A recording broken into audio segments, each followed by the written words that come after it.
Hello hello hello बच्चों, कैसे हैं आप लोग। आज का हमारा टॉपिक है क्लोनिंग वेक्टर्स।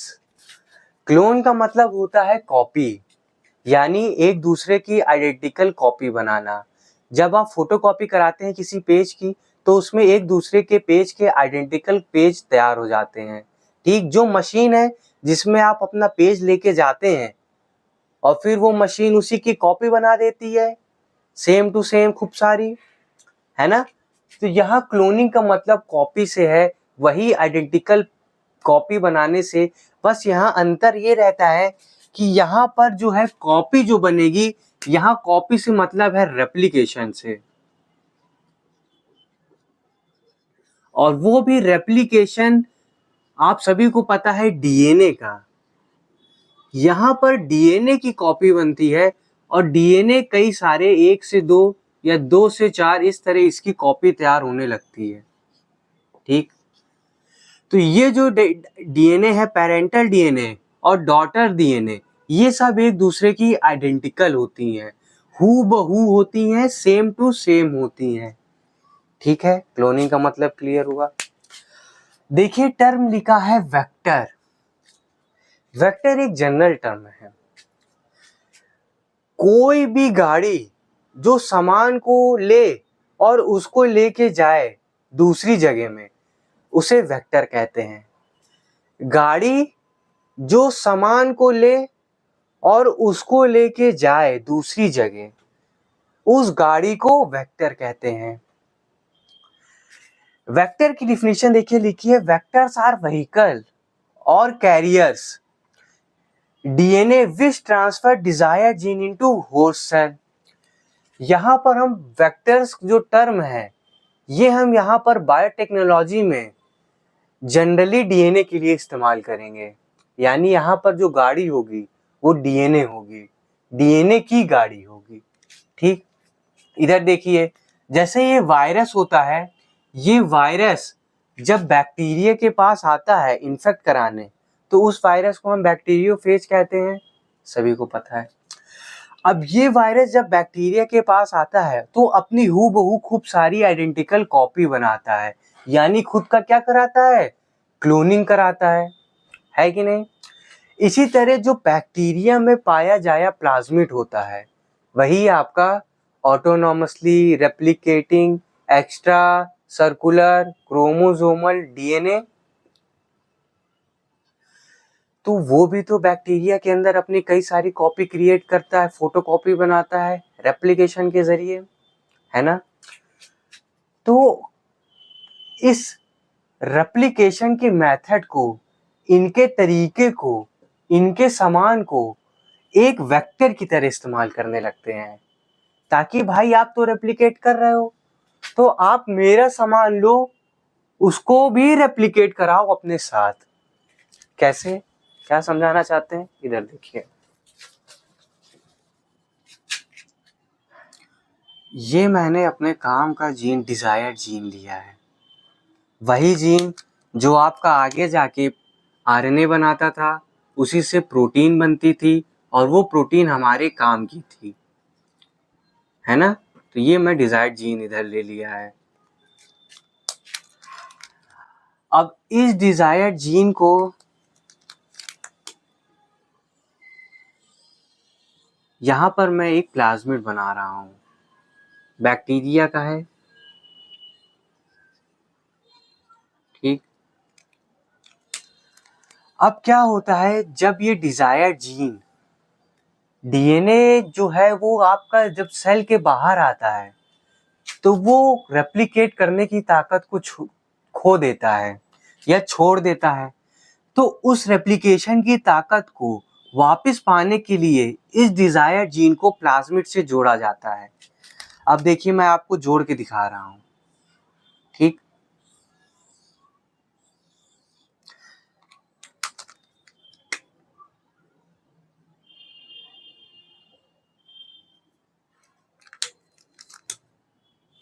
ये देखिए, यहाँ पर प्लाज्मिड को डिजायर्ड जीन से जोड़ दिया है और यहाँ पर डीएनए के दोबारा जुड़ने से, दोबारा बनने से जो नया डीएनए बन के आता है, आप सभी को पता है उसे हम क्या कहते हैं, रिकॉम्बिनेंट डीएनए।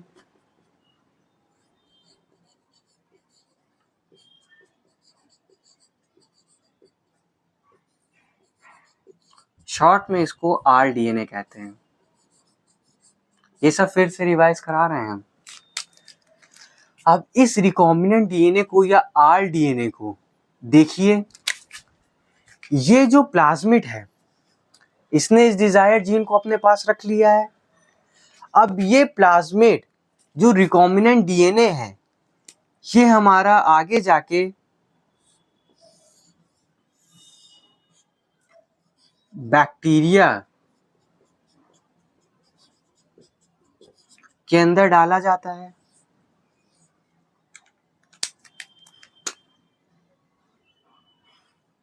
ठीक, इस बैक्टीरिया के अंदर आते ही ये इसका मेन डीएनए होगा। ये प्लाज्मिड इस बैक्टीरिया के अंदर आते ही अपने आप को रेप्लिकेट करना शुरू कर देता है, यानी अपनी कॉपी नंबर को बढ़ाने लगता है। 1 से 2 बनाएगा, 2 से 4 बनाएगा। ये क्षमता अपनी कॉपी के बनाने के नंबर को हर प्लाज्मिड की अलग अलग होती है। हो सकता है कोई प्लाज्मिड अपने आप की 1 से 2 कॉपी बनाए, हो सकता है कोई बैक्टीरिया का प्लाज्मिड अपनी 100 कॉपीज बना दे। ठीक, तो ये हर प्लाज्मिड की अपनी अपनी अलग अलग पावर होती है। अब देखिए यहां पर मैं वेक्टर को आपको फिर से एक बार दिखा के बताता हूं। वेक्टर वो व्हीकल है जो डिजायर्ड जीन को, देखिए प्लाज्मिड जो है ये डिजायर्ड जीन को अपने पास ले रहा है और इसको बैक्टीरिया में पहुंचा रहा है, यानी ये वो गाड़ी है जो डिजायर्ड जीन को होस्ट सेल पे पहुंचा रही है। तो इसी गाड़ी को तो हम क्या बोलते थे, वेक्टर बोलते हैं।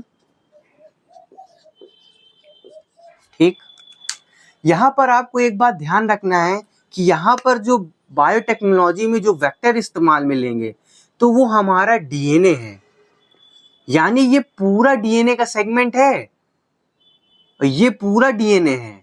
ठीक, नोट कर लीजिए।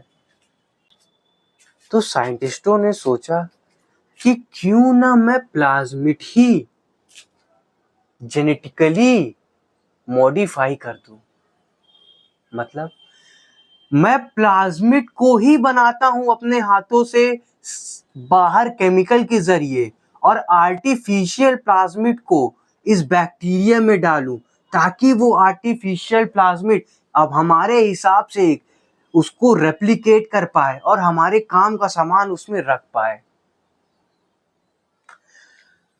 उसी आर्टिफिशियल प्लाज्मिड को या आर्टिफिशियल वेक्टर को क्लोनिंग वेक्टर कहते हैं। क्लोनिंग वेक्टर बनाने के लिए आपको 3 कंडीशन फुलफिल करनी होगी, यानी उस वेक्टर के अंदर आपको इन तीनों कंडीशन को एक्वायर कराना होगा। पहला होगा आपको उसमें ओरिजिन ऑफ रेप्लिकेशन बनानी होगी। दूसरा होगा आपको उसमें सेलेक्टेबल मार्कर प्रोवाइड कराना होगा। तीसरा होगा आपको उसमें क्लोनिंग साइट दिखानी होगी। तो एक एक करके ये फीचर और कंडीशन क्लोनिंग वेक्टर बनाने को इसको सीखते हैं। सबसे पहले हमारा टॉपिक होगा ओरिजिन ऑफ रेप्लिकेशन। ये 3 पॉइंट नोट करिए। पहला रिक्वायरमेंट है हमारा ओरिजिन ऑफ रेप्लिकेशन। टर्म में देखिए लिखा है ओरिजिन यानी शुरुआत, रेप्लिकेशन रेप्लिकेशन की शुरुआत, पूरा टर्म ओरिजिन ऑफ रेप्लिकेशन। ये वो डीएनए सीक्वेंस होता है जो डीएनए की रेप्लिकेशन को स्टार्ट कराता है। मतलब डीएनए अगर हम सेल से बाहर निकालते हैं तो वो रेप्लिकेशन की ताकत को छोड़ देता है या खो देता है। ऐसा क्या इस वेक्टर में होता है या इस प्लाज्मिड में होता है जिसकी वजह से ये बैक्टीरिया के अंदर अपने आप रेप्लिकेट करता है बिना किसी के कंट्रोल में।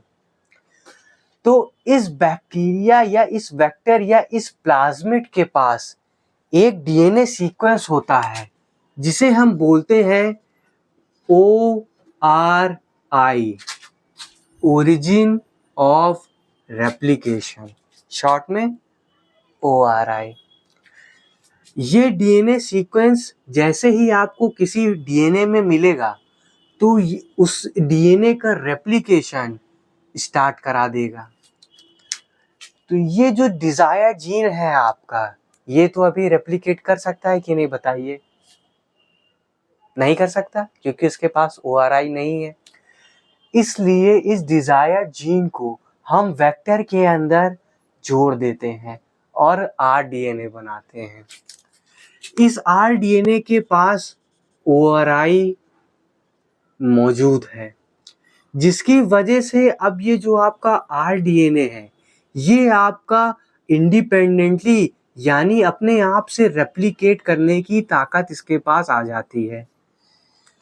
जैसे ही ये rDNA को हम बैक्टीरिया के अंदर डालते हैं तो ORI की मदद से इसका रेप्लिकेशन स्टार्ट हो जाता है और ये 1 से 2 हो जाता है। ठीक, रेप्लिकेशन में आइडेंटिकल कॉपी बनती है तो इनके पास भी ORI मौजूद होगा।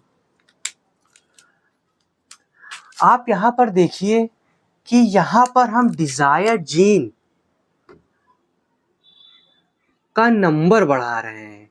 देखिए पहले 1 था अब 2 हो गया है, यानी डिजायर्ड जीन की क्लोनिंग करा रहे हैं, है ना। अब मैं आपको एक इंटरेस्टिंग बात बताता हूँ कि जो आपका ORI है इसका 2 काम होता है।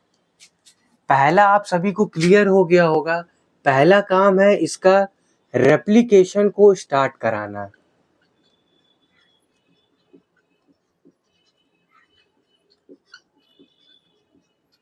ठीक, इसका एक और काम है, इसका दूसरा काम है कि कितनी बार आप इसको रेप्लिकेशन कराएंगे, यानी नंबर ऑफ रेप्लिकेशन। इसका क्या मतलब है, इधर देखिए।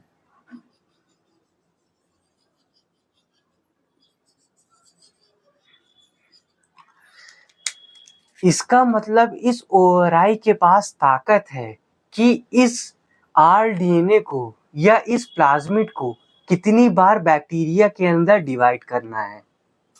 यहाँ पर देखिए, यहाँ पर ORI एक बार डिवाइड कर रहा है और 2 डॉटर सेल बना रहा है, डॉटर प्लाज्मिड बना रहा है सही से। तो ये ORI का पावर 1 है, यानी यहाँ पर नंबर ऑफ रेप्लिकेशन कितनी है, 1 है। हो सकता है कि कोई दूसरा प्लाज्मिड जिसके पास ORI यानी डुप्लीकेट करने की ताकत में 2 हो, तो उस बैक्टीरिया के अंदर आपका जो rDNA है वो 2 बार डिवाइड करेगा। एक बार ये डिवाइड हुआ और दूसरी बार ये डिवाइड हुआ। ठीक, अब अलग अलग बैक्टीरिया के प्लाज्मिड में अलग अलग मल्टीप्लाई करने की ताकत होती है और वो ताकत आपकी ORI के अंदर होती है। यानी आपका ORI डिसाइड करेगा कि किसी बैक्टीरिया के अंदर कितना प्लाज्मिड बनेगा, कितना प्लाज्मिड डुप्लीकेट करेगा और उसका नंबर कितना होगा।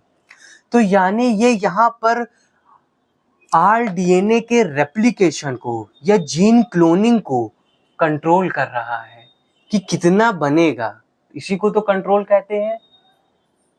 और ये डिसाइड करता है कि कितना नंबर में बनेगा, यानी कितनी बार रेप्लिकेट होगा। क्लियर हो रहा है?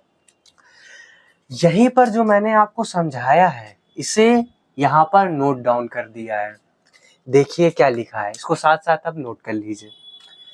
एनी पीस ऑफ DNA यानी आपका desired gene When linked to this sequence ORI, देखिए इसको लिंक कर रहे हैं ORI से, can be made to replicate within host cell. ये बैक्टीरिया आपका होस्टी सेल तो है, इसमें देखिए रेप्लीकेट करने की ताकत आ गई है।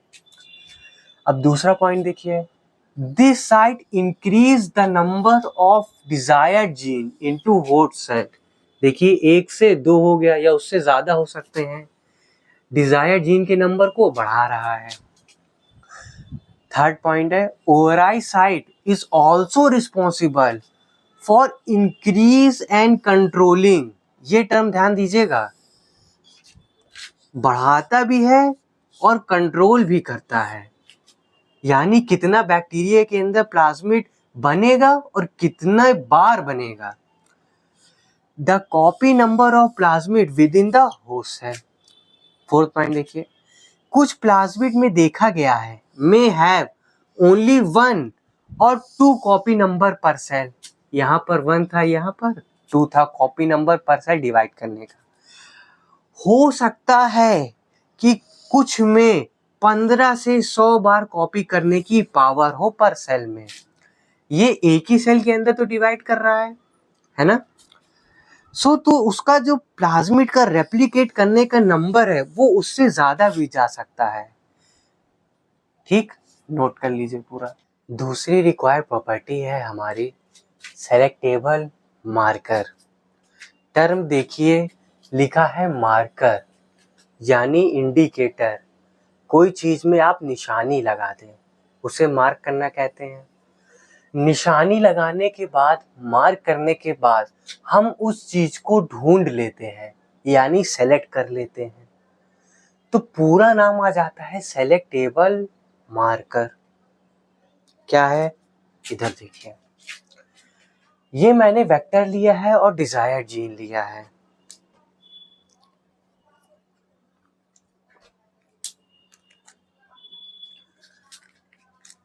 आप सभी को पता है जब वेक्टर को डिजायर्ड जीन से जोड़ते हैं तो यहाँ पर रेस्ट्रिक्शन एंजाइम लगाते हैं मॉलिक्यूलर सीजर, और यहाँ पर भी रेस्ट्रिक्शन एंजाइम लगाते हैं मॉलिक्यूलर सीजर।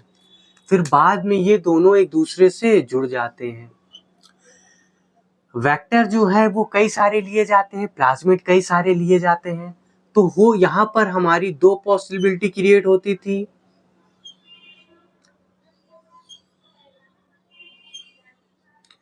पहली पॉसिबिलिटी ये होती थी कि हमारा वेक्टर रेस्ट्रिक्शन एंजाइम की मदद से कट जाए, और कटने के बाद हो सकता है कि ये वेक्टर वापस से एक दूसरे से जुड़ जाए और पुराना वाला प्लाज्मिड को तैयार कर दें। इस डीएनए को हम क्या बोलते थे, नॉन रिकॉम्बिनेंट डीएनए, शॉर्ट में एनआर लिख दे रहे हैं। दूसरी कंडीशन रहती थी कि जो रेस्ट्रिक्शन एंजाइम से काटा वेक्टर है इसमें हमारा डिजायर्ड जीन आके लग जाए, तो हमारा नया तरह का रिकॉम्बिनेंट तैयार हो जाता था डीएनए, जिसे हम आर बोलते थे, यानी रिकॉम्बिनेंट डीएनए। यहाँ पर हमारा डिजायर्ड जीन आके लग गया। ठीक, अब इसके बाद हम इस रिकॉम्बिनेंट या नॉन रिकॉम्बिनेंट प्लाज्मिड को, होता तो ये सब एक टेस्ट ट्यूब के अंदर है, तो इसको हम बैक्टीरिया के अंदर डालते थे जो हमारा होस्ट सेल है।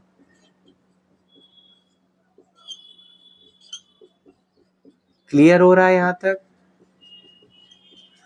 जब इसको हम बैक्टीरिया के अंदर डालते थे तो हमारी 3 पॉसिबिलिटी बनती थी, मतलब 3 तरह के बैक्टीरिया हमें देखने को मिलेंगे।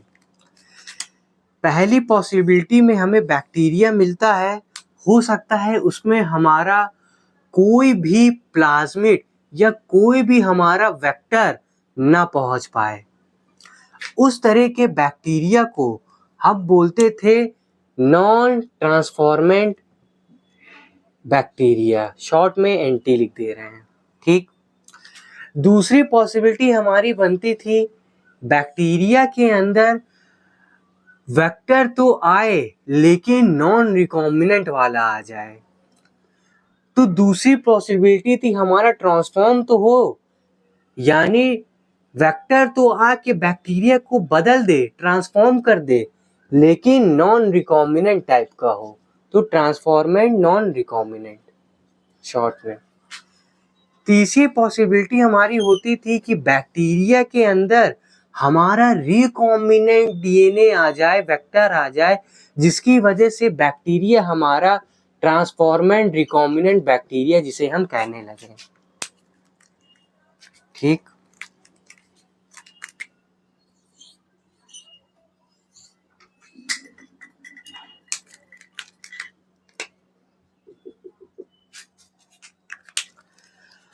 अब पहली कंडीशन कि हमें ये कैसे पता चलेगा कि रिकॉम्बिनेंट है कि नॉन रिकॉम्बिनेंट है।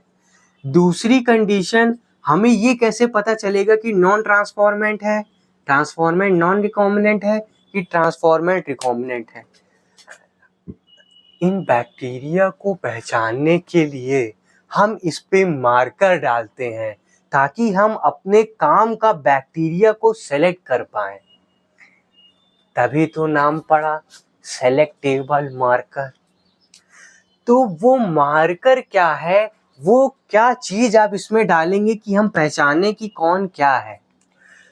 यहाँ पर हम पहचानने के लिए डालते हैं एंटीबायोटिक रेजिस्टेंस जीन, यानी वो जीन जो एंटीबायोटिक डालने से उसके खिलाफ रेजिस्टेंस बनाए, उससे लड़े या उसके काम को रोके। इसमें हमारे जो सेलेक्टेबल मार्कर हैं, कुछ एग्जाम्पल मैंने लिखे हैं एंटीबायोटिक रेजिस्टेंस जीन के।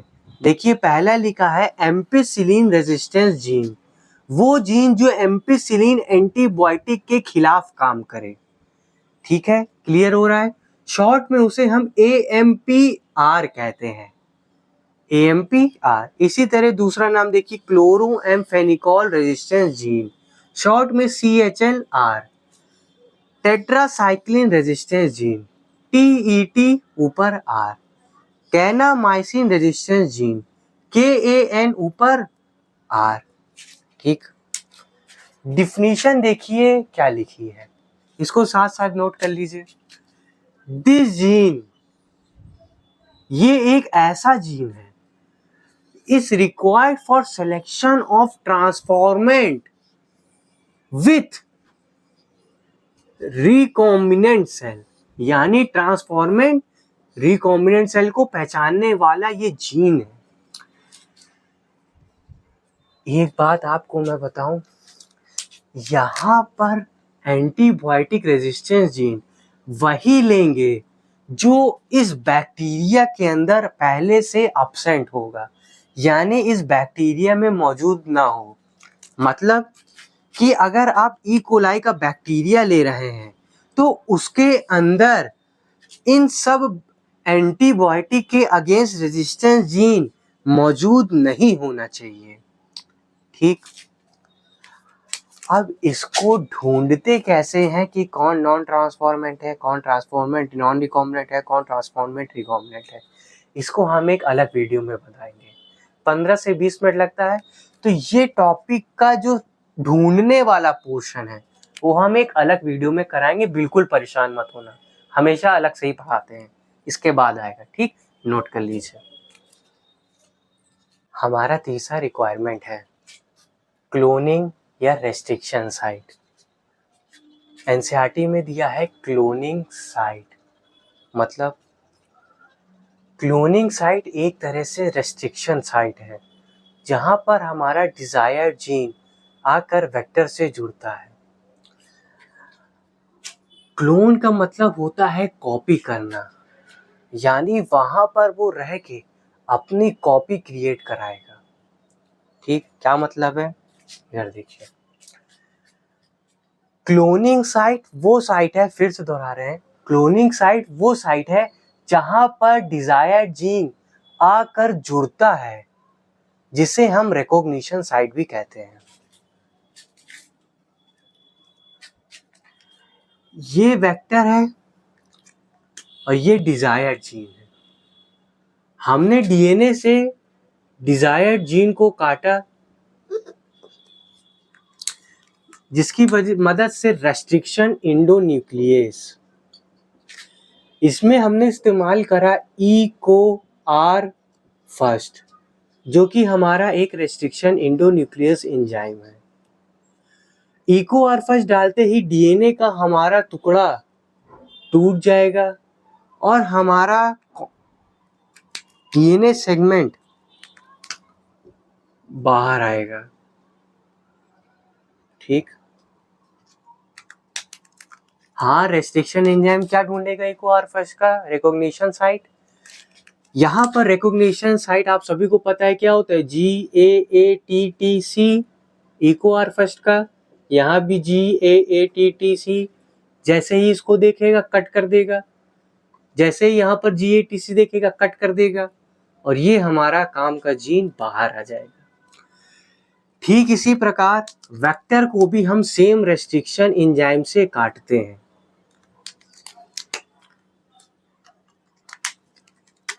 जो हमारा है इको आर फर्स्ट, वेक्टर हमारा प्लाज्मिड है। इसमें क्या होगा, इसमें भी हमारा डीएनए ही तो है ये पूरा। इसमें हो कहीं पर GAATTC यानी रिकॉग्निशन साइट होगी। जहां रिकॉग्निशन साइट होगी वहां पर हमारा वेक्टर टूट जाएगा, यानी रिकॉग्निशन साइट पे हमारा एंजाइम वर्क करेगा जाके और वेक्टर को तोड़ देगा। वेक्टर टूट गया,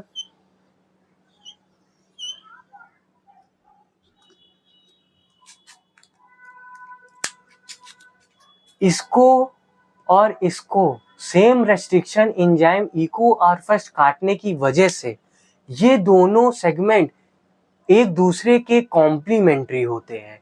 स्टिकी एंड क्रिएट होता है यहाँ पर, तो ये दोनों आसानी से आके एक दूसरे से चपक जाते हैं, यानी जुड़ जाते हैं। किसकी मदद से? डीएनए लाइगेज की मदद से।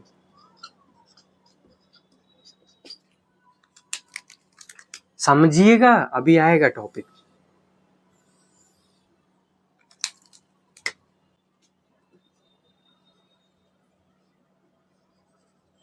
ठीक, ये हमारा आरी क्रिएट हो गया।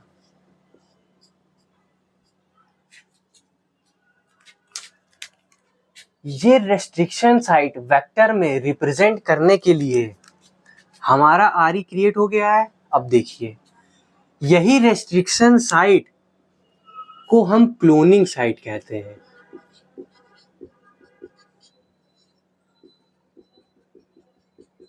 बच्चे बहुत कंफ्यूज होते हैं, वो क्लोनिंग साइट सोचते हैं और उनको कुछ समझ में नहीं आता। तो जब भी आप क्लोनिंग पढ़ें, क्लोनिंग साइट देखें, तो आप खुद से सोच लीजिएगा मतलब रेस्ट्रिक्शन साइट। रेस्ट्रिक्शन साइट मतलब उसका रेस्ट्रिक्शन साइट का पैलिंड्रोमिक सीक्वेंस, जहां पर आपका रेस्ट्रिक्शन इंडोन्यूक्लियस आके वहां पर कट लगाएगा और डिजायर्ड जीन आके लगेगा। डिजायर्ड जीन के लगते ही नया रेस्ट्रिक्शन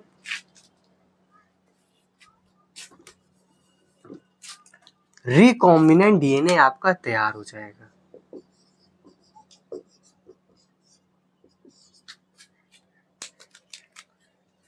नोट करिए, इसको बनाइए इतना डायग्राम बना लिया। इधर देखिए, अब इसी वेक्टर में किसको कैसे रिप्रेजेंट करते हैं? देखिए, ये आपका वेक्टर है,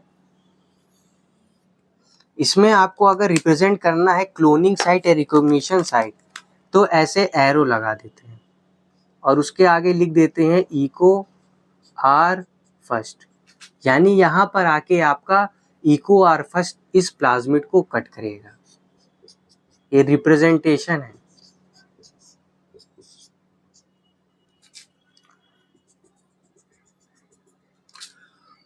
अब मैं आपसे एक सवाल पूछता हूँ, इस वेक्टर के पास रेस्ट्रिक्शन साइट या क्लोनिंग साइट एक है, जो हमारी है इको आर फर्स्ट की क्लोनिंग साइट।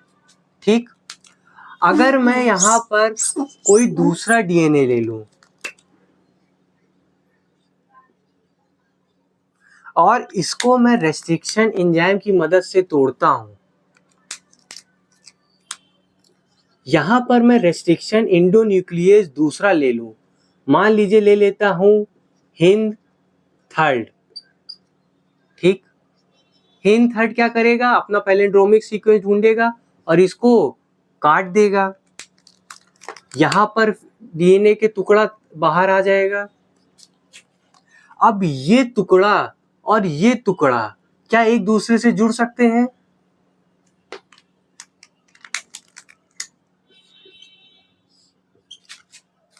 तो ऐसा हो नहीं सकता। क्यों? क्योंकि ये पैलिंड्रोमिक सीक्वेंस अलग जगह का टूटा हुआ है, ये अलग जगह का टूटा हुआ है। यहाँ पर जो स्टिकी एंड है वो इसके स्टिकी एंड के कॉम्प्लीमेंट्री नहीं है डीएनए, तो ये दोनों एक दूसरे से कंबाइन नहीं करेंगे, जिसकी वजह से आपका रिकॉम्बिनेंट डीएनए तैयार नहीं हो पाएगा और फिर आप उसको होस्ट सेल में ट्रांसफर नहीं कर सकते। क्या समझाना चाहता हूँ, सुनिए। इसका मतलब अगर किसी वेक्टर को आप बना रहे हैं तो उसको उस पे कई सारी आप रेस्ट्रिक्शन साइट बनाइए ताकि वो अलग अलग तरह के डिजायर जीन को ले जा सके और बैक्टीरिया में डाल सके। मतलब इस वेक्टर के पास यहाँ केवल इको आर फर्स्ट मौजूद था, मुझे इसको एक और रेस्ट्रिक्शन साइट दे दूं जो हो हमारी हिंद थर्ड। जैसे ही यहाँ हिंद थर्ड आएगा रेस्ट्रिक्शन साइट, तो ये वेक्टर आगे जाके अपना रिकॉम्बिनेंट डीएनए तैयार कर सकता है ना। लेकिन यहाँ पर तो नहीं है, एजम्पशन ले रहे थे हम। इसीलिए हमारा जो सबसे अच्छा वेक्टर है, यानी जो हमें बहुत बेहतरीन वेक्टर है, जो हमें काम का है, उस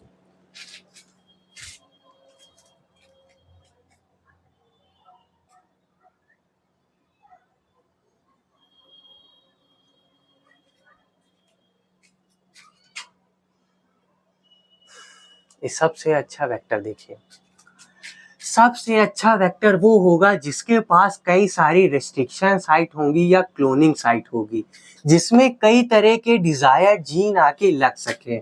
यानी यहाँ पर हमारा इको आर फर्स्ट का भी रेस्ट्रिक्शन साइट हो, हिंद थर्ड का भी हो, बैम फर्स्ट का भी हो, पीवीयू सेकेंड का भी हो, पीएसटी थर्ड का भी हो। इस तरह कई सारे हमारे रेस्ट्रिक्शन साइट या क्लोनिंग साइट मौजूद होने चाहिए एक अच्छा वेक्टर बनाने के लिए। इसको बना लीजिए और ये सब बना लीजिए। देखिए क्या लिखा है, साथ साथ नोट करिए। Sites of vector where desired gene is to be inserted. Cloning site actually a restriction site where restriction enzyme cut the vector. A vector should have restriction site for many restriction enzyme. Clear हो रहा है? यानी अच्छे vector के पास restriction site एक से ज्यादा हो सकती है रेस्ट्रिक्शन एंजाइम की। अब एक चीज मैं आपको और बताता हूं, यहाँ पर ये मैंने एक और वेक्टर यहाँ पर बनाया हुआ है।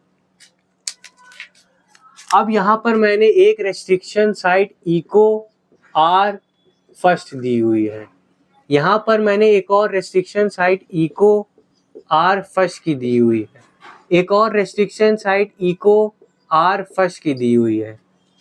यानी एक से ज्यादा रेस्ट्रिक्शन साइट एक एंजाइम की मैंने यहाँ पर बना दी है। अब यहाँ पर जब आप restriction endonuclease Eco R first को डालेंगे तो इस वेक्टर के टुकड़े टुकड़े हो जाएंगे, यानी ये वेक्टर आपका अब बेकार हो गया, किसी काम का नहीं रहा। यानी एक से ज्यादा रेस्ट्रिक्शन साइट एक एंजाइम की होने की वजह से उस वेक्टर के टुकड़े टुकड़े हो जाएंगे और वो वेक्टर आगे जाके कोई भी प्रोसेस नहीं कर पाएगा। क्लियर हुआ? तो कुल मिला के एनसीईआरटी में एक लाइन लिखी है कि किसी वेक्टर के पास एक से ज्यादा रेस्ट्रिक्शन साइट होना चाहिए अलग अलग एंजाइम का, लेकिन एक रेस्ट्रिक्शन साइट एक एंजाइम का एक से ज्यादा ना हो। क्लियर हो रहा है? देखिए लिखा है presence of more than one restriction site of one restriction enzyme with in generate several fragments. Note कर लीजिए, आपका क्लोनिंग साइट कंप्लीट होता है।